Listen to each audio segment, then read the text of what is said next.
শংসাপত্র ত্রিপল দিতে বাড়ি বাড়ি ঘুরছেন বিধায়ক। কেউ আবেদন করেছিলেন রেসিডেন্সিয়াল সার্টিফিকেটের জন্য, কেউ কারো প্রয়োজন ইনকাম সার্টিফিকেট। বর্ষায় ঘরের চাল নিয়ে জল পড়ে, তাই ত্রিপলের দরকার অনেকে। সেই সব নিয়ে বাড়ি বাড়ি পৌঁছে গেলেন চন্দননগর বিধায়ক দীপাঞ্জন গুহ। বিধায়ক নিজে এসে ত্রিপল শংসাপত্র নিয়ে যাওয়ায় খুশি বাসিন্দারা। এ বিষয়ে বিধায়ক কি বলেছেন শোনাবো।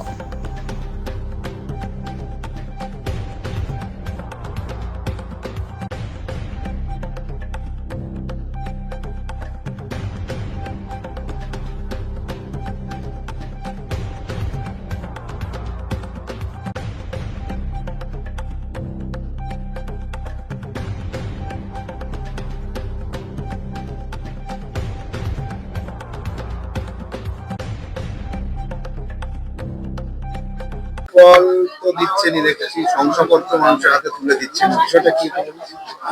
অ্যাকচুয়ালি দেখুন, বিধায়কের কাজ তো আর কর্পোরেশন চালানো বা কর্পোরেশনের পরিষেবা দেওয়া নয়, কিন্তু যেহেতু এখানকার সমস্ত কাউন্সিলররা পালিয়ে গেছে নির্বাচনের পরে, তো বিধায়ক হিসেবে এটা আমার মৌলিক দায়িত্ব পড়ে যায় যে আমার এলাকায় যত মানুষ তারা যেন পরিষেবা পায়।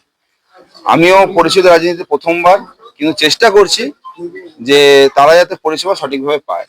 আমার মনে হয়েছে যে মানুষ একটা বিধায়কের কাছে যাচ্ছে, আবার সার্টিফিকেট জমা করছে, আবার যাবে কেন। আমারও একটা বিষয় কি আছে, যেহেতু আমি নতুন আছি, আমাকেও ভেরিফিকেশন করতে হয়, ভেরিফিকেশন প্রসেস করে তারপর সেটা পাঠাতে হয় না। আমরা প্রত্যেকটা ওয়ার্ডে 3-2 করে ওয়ার্ড সেবক ব্যবস্থা করেছি, তার উপরে বড় সেবকের ব্যবস্থা আছে। তাদের ভেরিফিকেশন হওয়ার পরে আমরা তাদের কাছে আমাদের যে ইনকাম সার্টিফিকেট, রেসিডেন্সিয়াল সার্টিফিকেট, বাকি এই স্টেটমেন্ট ফর অবটেনিং হেয়ারশিপ সার্টিফিকেট, এরকম বহু দৈনন্দিন চলতে গেলে অনেক পরিষেবা দিতে হয়। সেগুলোর ব্যবস্থার জন্য আমরা যেটা করেছি যে সেটা যাতে তাদের বাড়ি বাড়িতে পৌঁছে দেওয়ার ব্যবস্থা করেছি, যাতে বাড়িতে পৌঁছে দেওয়া হয়। দুটো জিনিস হচ্ছে, একটা হচ্ছে বাড়িতে পৌঁছে দিলে তাদের কাছ থেকে আমরা জানতে পারছি যে কি সুবিধা অসুবিধা আছে, তাদের কাছে সেটা জানা যায়। দ্বিতীয় জিনিস যেটা হচ্ছে, তাকে দ্বিতীয়বার আসতে হচ্ছে, তার পরিষেবাটা বাড়িতে বসে পেয়ে যাচ্ছে। আমাদেরও ওয়ার্ড সেবকদের সঙ্গে মানুষের জনসংযোগ বাড়ছে, আমরা ডেইলি ফিডব্যাক পাচ্ছি। পুরো কর্পোরেশন একটা গ্রুপ করা হয়েছে যে কোথায় কি সুবিধা অসুবিধা সেটা তুরন্ত যাতে সলভ করে সেটা দেখা হচ্ছে। কোনো জায়গায় কেন বৃষ্টির সময় রাস্তায় অসুবিধা আছে, অনেক অসুবিধা, সেগুলো যাতে সলভ করা যায় তার জন্য ব্যবস্থা করা হয়েছে।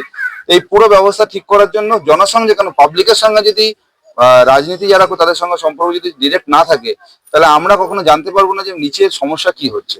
অ্যাকচুয়ালি এর আগে যারা সরকার চালিয়েছেন, আমার কোথাও না কোথাও মনে হয়েছে যে তাদের লক্ষ্যটা ব্যাংক অ্যাকাউন্ট এবং ব্যক্তিগত পকেটের অ্যাকাউন্টে ছিল। আমরা ভারতীয় জনতা পার্টি বিশ্বাস করি মানুষের পরিষেবায়। মোদীজির যে মন্ত্র, সবকা সাথ সবকা বিকাশ, সেই মন্ত্রকে সামনে রেখে মাননীয় শুভেন্দু অধিকারী মহোদয়ের অসাধারণ নেতৃত্বে পশ্চিমবঙ্গ সরকার যেভাবে চলছে, সেই পাথেও রেখেই আমরা চন্দননগর কর্পোরেশনের সেবা দেওয়ার চেষ্টা করছি। সাধারণত আমাদের যারা ওয়ার্ড সেবক আছেন তারাই বাড়ি বাড়ি যাচ্ছেন, তারাই বাড়ি বাড়ি পৌঁছাচ্ছেন। আমি কখনো কখনো সমস্ত যেখানে এক একটা ওয়ার্ড আলাদা আলাদা ভিজিট করছি, চেষ্টা করছি যে আমি 2 মাসের মধ্যে সমস্ত ওয়ার্ড, প্রতি 2-3 মাসের মধ্যে ওয়ার্ডগুলো ভিজিট করছি, তাদের ব্যক্তিগত সমস্যার সমাধান করার চেষ্টাও করছি। এইভাবে আমাদের পুরো পরিষেবা চলছে। চন্দননগরে একাধিক রাস্তা ইলেকশনের আগে, নির্বাচনের আগে করা হয়েছিল, সেই রাস্তা এখনো এরকম অবস্থা, বেহাল অবস্থা রয়েছে, সেগুলো কি? এই নিয়ে আমাদের মিটিং হয়েছে। বেশ কিছু প্রকল্প আছে যে প্রকল্পগুলোকে বন্ধ করে দেওয়া হয়েছিল, এবং তারা কন্ট্রাক্টরও কাজ বন্ধ করেছিল, কর্পোরেশনও কাজ বন্ধ করে দিয়েছে। বেশ কিছুদিন চললো, কর্পোরেশনের ডামাডোলের জন্য আমরা করতে পারিনি। আমাদের অ্যাডমিনিস্ট্রেটর মহোদয়কে নিযুক্তি হওয়ার পরে তার আবার অন্য জায়গায় ট্রান্সফার হয়ে গেল, নতুন অ্যাডমিনিস্ট্রেটর এসছে। এই যে সরকারি পদ্ধতি, তার জন্য কিছু কাজ আটকে ছিল, কিন্তু অলরেডি সেই সমস্ত কাজগুলো করার জন্য অলরেডি ক্লিয়ার হয়ে গেছে, কাজ শুরু হয়ে গেছে। বেশ কিছু জায়গায় যেখানে যেখানে আছে সেখানে কাজ অলরেডি স্টার্ট হয়ে গেছে, কিছু বন্ধ আছে প্রকল্পের সমস্যার জন্য। সেটাও আমাদের কথা হয়েছে যে সরকারি ভাবে কথাবার্তা বলে সেই কাজগুলো হয়ে যাওয়া। যদি কোথাও কোনো খোঁজ পাচ্ছে, আমাদের যে সরকারি টিম, কর্পোরেশনের টিম, তারা যাচ্ছে, তারা সেই কাজটা করে দিচ্ছে। এটা নিয়ে সারা পশ্চিমবাংলায় একটা বড় র্যাকেট হয়েছে। আপনারা সবাই জানেন যে পশ্চিমবঙ্গ সরকার এরপরে অলরেডি সমস্ত চেয়ে পাঠিয়েছে, কারণ এটাকে কেন্দ্র করে অনেক বড় করাপশন হয়েছে।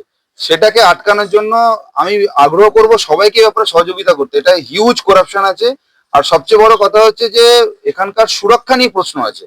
এটা রাষ্ট্রীয় সুরক্ষার প্রশ্ন, এটা পশ্চিমবাংলার সুরক্ষার প্রশ্ন আছে। এটা ইস্যু করা যে হচ্ছে ডেথ সার্টিফিকেট, বার্থ সার্টিফিকেট, 2 দিন তো আমাদেরকে স্টপ করে এই পুরো কাগজপত্র পাঠাতে হয়েছে, সেখান থেকে ওখান থেকে এসছে। কর্পোরেশনের টিম এখন অসাধারণ ভাবে তারা চেষ্টা করছে। আমি বলছি না যে সবাই নিষ্ঠার সঙ্গে কাজ করে নিয়েছে, কিন্তু তারা একটা টিমের সঙ্গে কাজ করেছে যাদের লক্ষ্য অন্যরকম ছিল। এই টিমে কাজ করতে তাদেরও তো সময় দিতে হবে। কর্পোরেশনের অফিসাররা তারাও ধীরে ধীরে বোঝা যাচ্ছে যে কাজ করতে হবে, কাজ না করলে সরে যেতে হবে। কর্পোরেশনেরই এমপ্লয়ি, তাকে কিন্তু কন্ট্রাকচুয়াল এমপ্লয়ি, সে কিন্তু আজকে পুলিশের জেলে বারে আছে, বারের পিছনে আছে। আমরা কাউকে ছাড়বো না, যারা যারা করাপশন করেছে তাদের কাউকে ছাড়া হবে না। ভারতীয় জনতা পার্টি কোনো রকম ভাবে কম্প্রোমাইজ করেনি, করবে না। দীপাঞ্জন ঘোষ চন্দননগরের বিধায়ক, সেও কম্প্রোমাইজ করেনি, করবে না। কতদিনে আপনার এই আবেদন করার কতদিন পর পাওয়া যাচ্ছে শংসাপত্র? দেখুন, আমরা টার্গেট নিয়েছি 3 থেকে 7 দিনের মধ্যে করে দেওয়া। কিছু কিছু জায়গায় কিছু সমস্যা হয়েছে, ভেরিফিকেশন ইস্যুস এসছে, যে হয়তো তার কাছে হোয়াটসঅ্যাপ গেছে, তাকে বাড়িতে পায়নি। কারণ আমরা এই ভেরিফিকেশন প্রসেসের মধ্যেও তো তার সঙ্গে কথা বলতে হচ্ছে, তার সঙ্গে যোগাযোগ করতে হচ্ছে। এবার সবসময় তিনি বাড়ি থাকছেন না, তার কাছেও বাড়িতে একটা দেখুন, আজ পর্যন্ত কোনোদিন এরকম হয়নি যে সার্টিফিকেট বাড়িতে পৌঁছে দেওয়া হয়। এটা প্রথমবার হচ্ছে, আর তার কর্পোরেশনে হচ্ছে। কিন্তু একটু আমাকে সহযোগিতা এটা করতে হবে। দেখুন, আমি তো না দেখে কোথাও সই করতে পারবো না, আমার ভেরিফিকেশন প্রসেসটা করেই করতে হবে। এই সহযোগিতাটা আমি সবার কাছ থেকে চাইছি। কিন্তু আমরা টার্গেট নিয়েছি যে এটাকে 3 দিন থেকে 7 দিনের মধ্যে করে দেওয়ার জন্য আমরা আপ্রাণ চেষ্টা করছি। আজকের ডেটে আমার কার্যালয় 0 হয়ে গেছে, পুরো যত ফাইল ছিল সব সই করে দেওয়া হয়েছে। কিন্তু রেগুলার আসছে না, পুরো বিধানসভার কাগজ, আমরা সেটাকে ভেরিফিকেশন না করে নিচে আমরা ছাড়তে পারবো না। সেটা চেষ্টা করছি যে 3 থেকে 7 দিনের মধ্যে সমস্ত সার্টিফিকেট যাতে বাড়িতে পৌঁছে যায়, তার পুরো চেষ্টা আমরা করছি। মেকানিজম লাগানো হয়েছে, একটু টাইম দিতে হবে। হ্যাঁ, পাচ্ছি। বাড়ি বাড়ি তো বিধায়ক শুরু করেছেন, সমস্ত সামগ্রী পৌঁছে দিচ্ছে, কি পেয়েছেন আপনি? আমি তিরপলটা এখন পেয়েছি। কবে কবে অন্নপূর্ণার জন্য ফোনে মেসেজ হয়েছিল, মানে ইনকোয়ারি হয়েছিল, বাস এই পর্যন্ত, আর কিছু পাইনি এখন পর্যন্ত। তিরপলের জন্য আবেদন কবে করেছিলেন? তিরপলের জন্য আবেদন করিনি, একদিন এই বন্ধু বান্ধব তো সব দেখে বললো যে একটা আধার কার্ডের জেরক্স দাও, দিয়েছি, দিয়ে গেছে। মানে আবেদন না করতেই পরিষেবা পেয়েছেন? একদম খুশি? আপনি খুশি? একদম খুশি, একদম খুশি। কি নাম আপনার? অনুপ নাথ। বাড়ি ভেঙে যাচ্ছে, আমার স্বামী নিয়ে একটা ছেলে, আমি ভাগ চাইছি, আমার ভাগ দিচ্ছে। আর মাসি শাশ আছে, ও বলছে আমি ভাগ করবো। আমার দুটো দিওর আছে, ও বলছে করবো। আমি তো ভাগ চাই, তো আমার তো ঘর পড়ে যাচ্ছে। আমার মাথায় বলছে আমি সব ঝামেলা সব করে দেবো। কি নাম আপনার? শিলা সিং, আমার স্বামীর পাপ্পু সিং। কি চান আপনি? আমি ভাগ চাই, বাড়ি চান? ভাগ করে আমি বাড়ি করতে চাই। সরকারি বাড়ি করতে চান? হ্যাঁ, আমার যা বাড়ি হোক, আমি একটা প্লাস্টিকও ঘিরে থাকতে পারি শান্তি করে। যখন হবে সরকারি বাড়ি দেবে সরকার। আমার এখন সমস্যা আছে, বাড়িতে রোজ ঝামেলা হয়, রোজ ঝামেলা। আমার একটাই কি বললেন? বলছে আমাদের আছে ছেলেগুলো সব সমস্যা মিটিয়ে দেবে। ঠিক আছে, আপনার নামটা? শিলা সিং। শিলা সিং। হ্যাঁ।